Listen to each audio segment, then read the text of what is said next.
What happens in the space between the last breath and the first silence? For most, death is a period. But in Tibetan Buddhism, it's a door, flung wide open into the unknown. The moment of dying is not the end of life, but the beginning of something far more bewildering, raw, and vivid. As the body slackens and the pulse fades, the mind is set free, no longer bound by muscle or memory. It hovers in a realm beyond comprehension, unfiltered, exposed. Here, awareness sharpens like never before, stripped of the distractions of the physical world. But this isn't peace, not yet. It's the brink. A terrifying clarity descends, where time dissolves and the soul teeters between total liberation and endless entrapment. The Tibetan mystics believed this instant, this terrifying, ungrounded flicker, is the most potent opportunity for awakening. Imagine it, a final moment where all illusions fall away, where you face the truth of what you are and have been, with nothing to shield you. It's beautiful, it's brutal, and in that moment, there's a single question echoing louder than anything else. Will you recognize the light or recoil into darkness?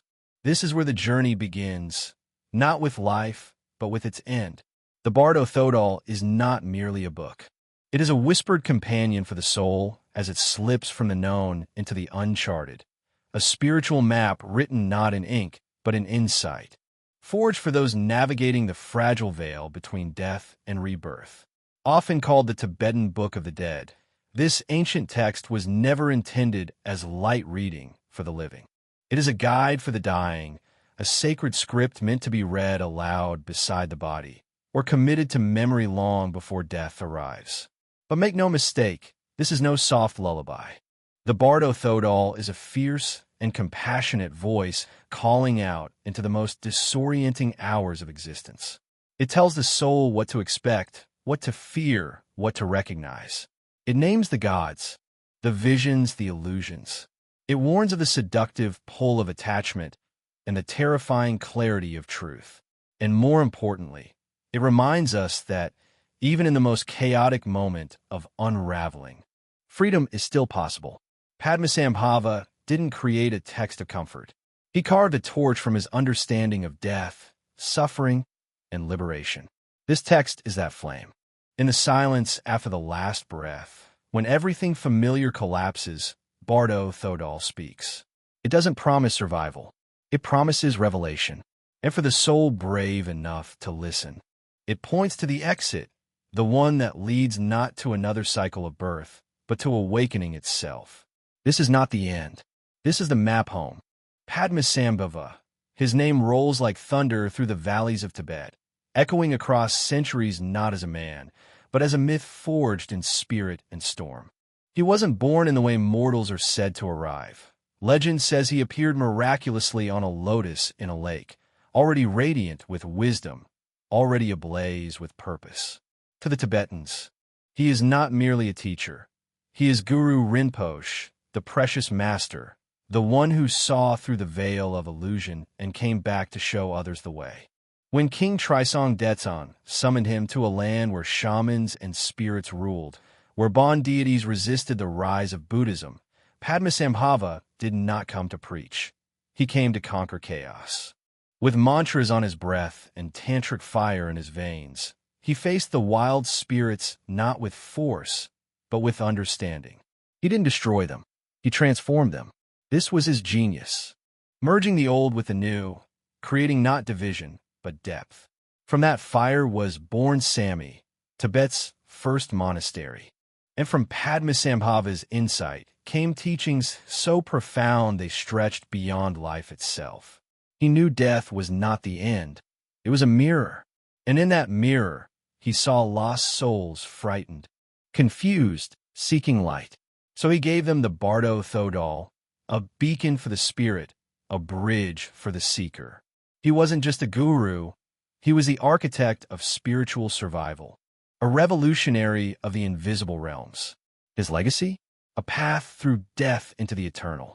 There's a strange stillness when the body begins to die, an eerie quiet, as though the world is holding its breath.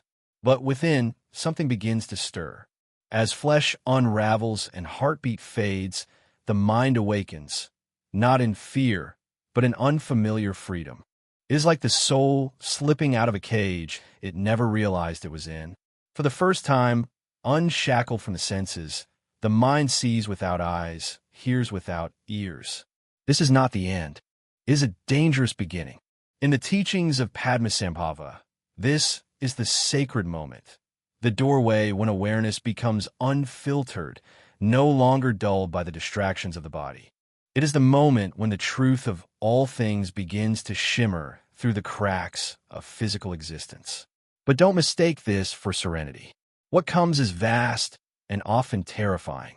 Without the body to anchor it, the mind is exposed, raw, brilliant, and utterly vulnerable. And in that vulnerability, a rare chance appears: liberation. But only if the soul can recognize what it is seeing. For most, it is overwhelming. The light too bright, the silence too deep. So they turn away. They fall.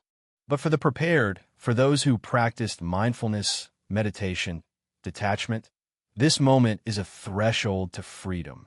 The illusions dissolve.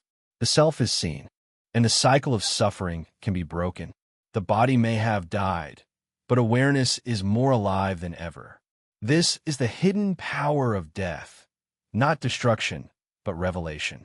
Then comes the light, not a flicker, not a glow, but a blinding, boundless radiance, the clear light of ultimate reality. It floods the soul in the moment after death, not as a punishment, but as a gift. Yet few can bear it. It is too vast, too honest. It strips away every illusion, every mask, every false self we clung to in life. In that moment, there are no roles, no stories, only pure awareness. For the enlightened, this is the gate to liberation.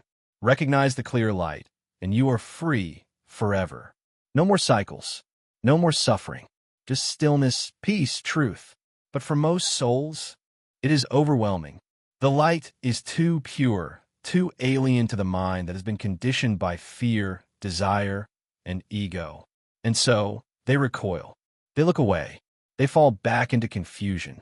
This is the tragedy. The door to freedom opens, but the unprepared heart cannot walk through it. The light is not cruel. It is neutral, waiting, but it demands surrender, complete, unflinching surrender. No attachments, no fear, only clarity. This is why the Bardo Thodol urges practice before death, because when the moment comes, it will not wait. The soul must be ready to see what it truly is. The clear light is not out there. It is the soul itself, revealed. If you can meet it, you awaken. If you turn away, the journey continues. The choice is instant, silent, and final, and it is made in the deepest part of you. Now the journey turns inward, violently, vividly, unrelentingly. This is Chönyid Bardo, the realm of visions, where the soul finds itself stripped of flesh, but not of memory, not of desire. Here, the boundaries of the world dissolve, and the mind becomes its own universe, one filled with luminous gods, fearsome demons, and echoing specters of everything once hidden. In this strange dimension, there is no up or down, no time or space, only thought sculpting reality with terrifying immediacy. Every fear you ever buried now takes shape. Every longing you ever chased now roars before you. These are not external deities or mythical creatures. They are you, magnified beyond measure. You are both dreamer and dream, hunted by shadows you made, embraced by lights you once denied. For those unprepared, it is chaos, a psychedelic storm of emotion, power, and confusion. But for the mindful, it is a sacred unveiling. Chönyid Bardo reveals the truth that the mind is the architect of its own suffering and salvation. The peaceful visions offer sanctuary, clarity. The wrathful ones demand courage, reflection. Both are doors if you recognize them. The challenge? Not to believe the illusion, but to see through it, because none of it is real. And yet, it's all true. The Bardo Thodol teaches that if the soul can maintain awareness here, if it can pierce through the veil and recall the light, then even in the storm of the mind's making, it can find stillness. And from stillness, freedom. This is not torment. It is initiation. The most terrifying moment in Chönyid Bardo isn't when demons howl or gods appear in blinding radiance. It's when you realize that every face, every voice, every monstrous form is you. Not metaphorically, literally. The horrors that chase you, born from your rage. The seductive illusions that pull you in, formed from your desires. It is here in the silent, weightless dark of death's dreaming that you confront the most unfiltered version of yourself. There is nowhere to run because there is no elsewhere. This is the mirror that can't be smashed, the reflection that won't flinch. And what it shows is everything you've ever denied. Your lust for power, your unspoken grief, your silent envy, your desperate hunger for love. All of it, alive and animated, clawing its way into the open. Most souls panic. They recoil. They beg to wake up. But there is no waking, only recognition. The Bardo Thodol doesn't try to spare you from this. Instead, it tells you the secret.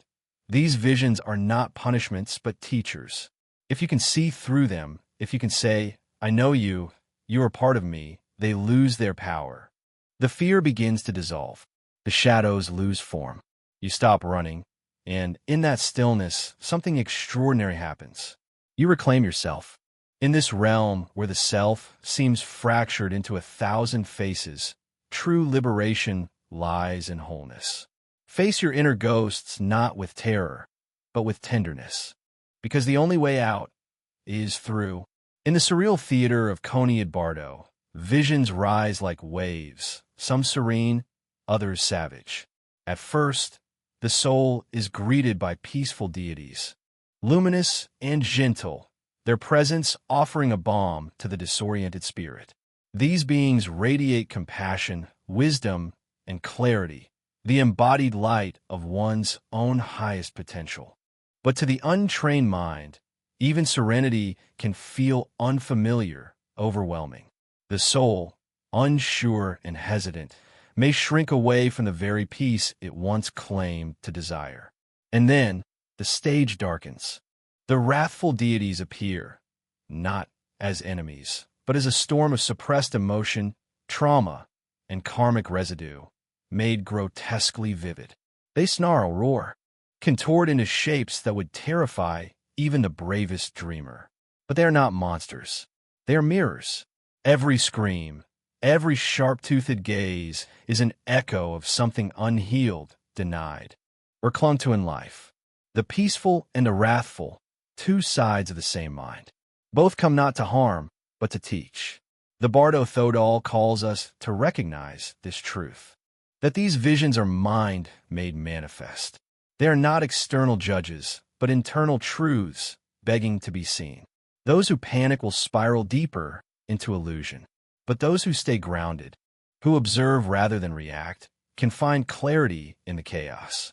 Each vision is a chance to awaken, to integrate, to release.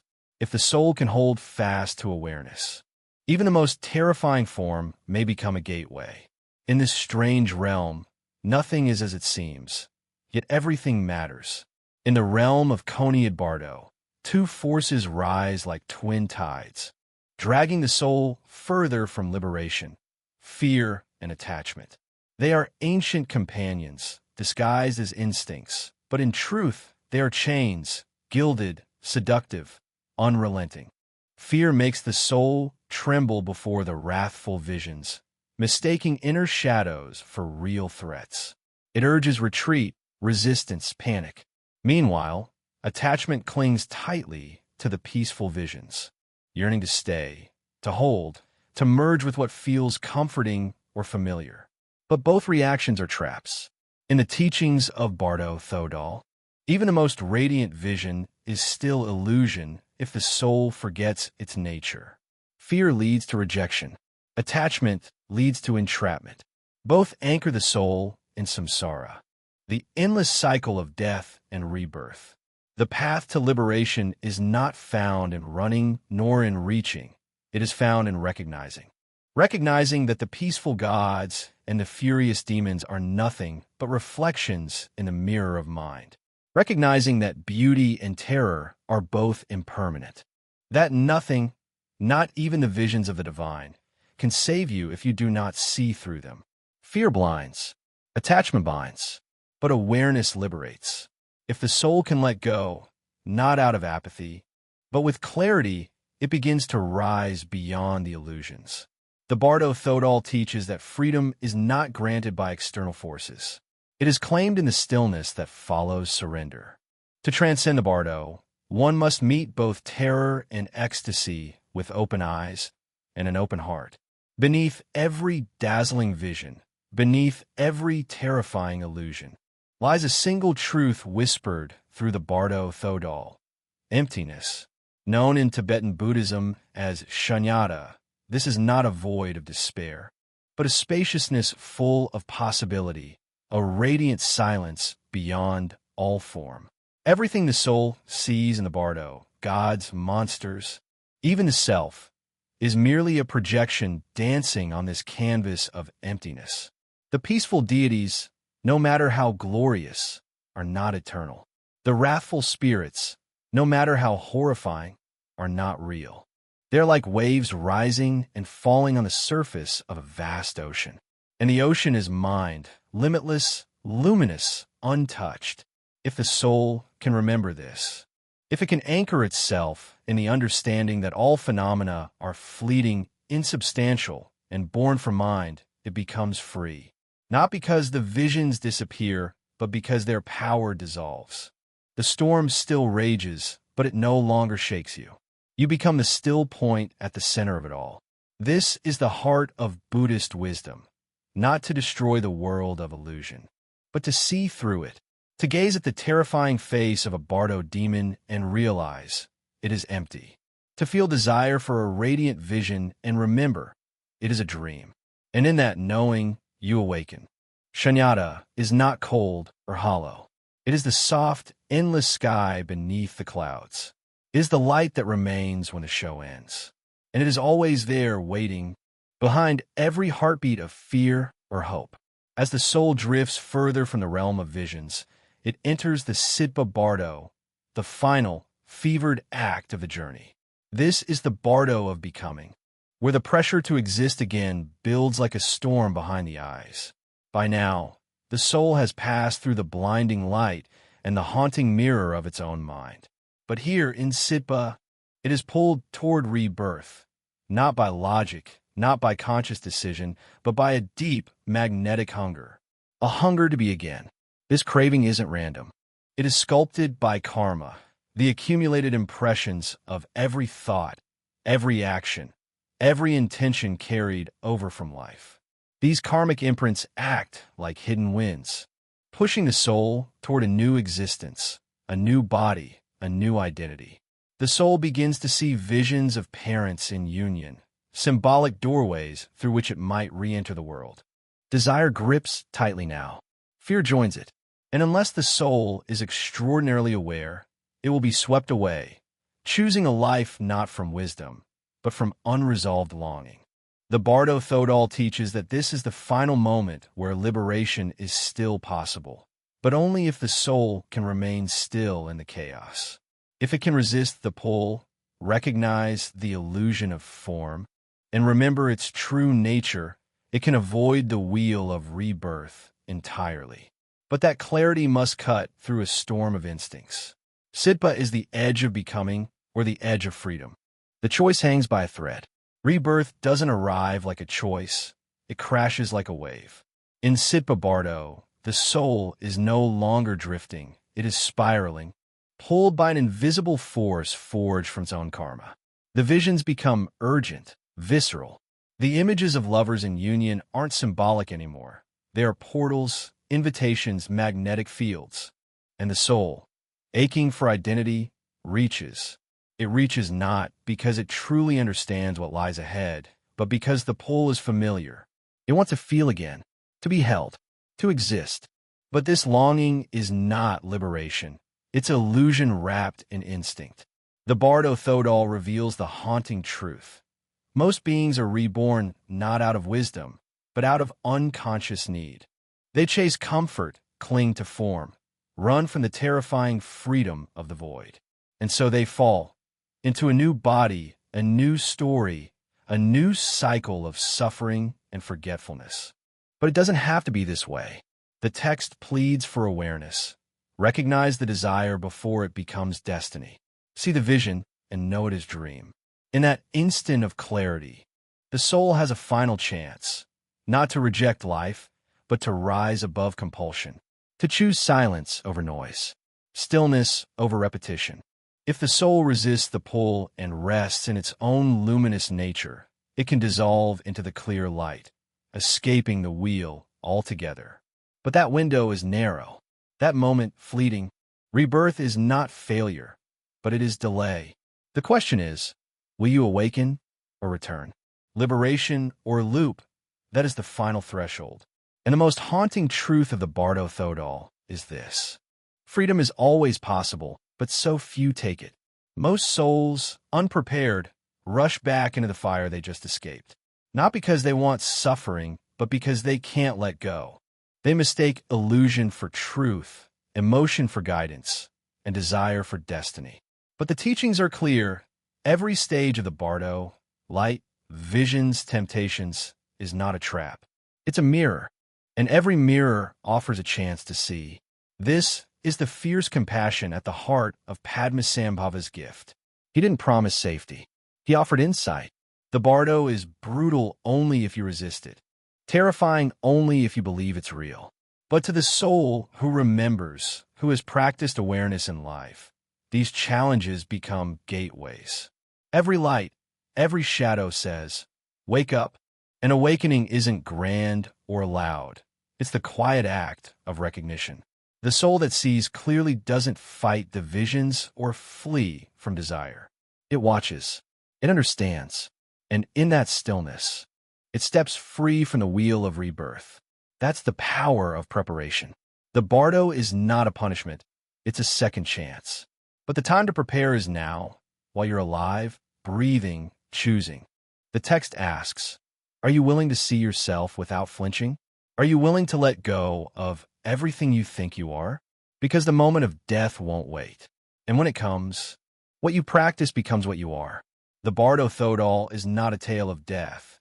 It is a revelation of truth hidden beneath our every breath.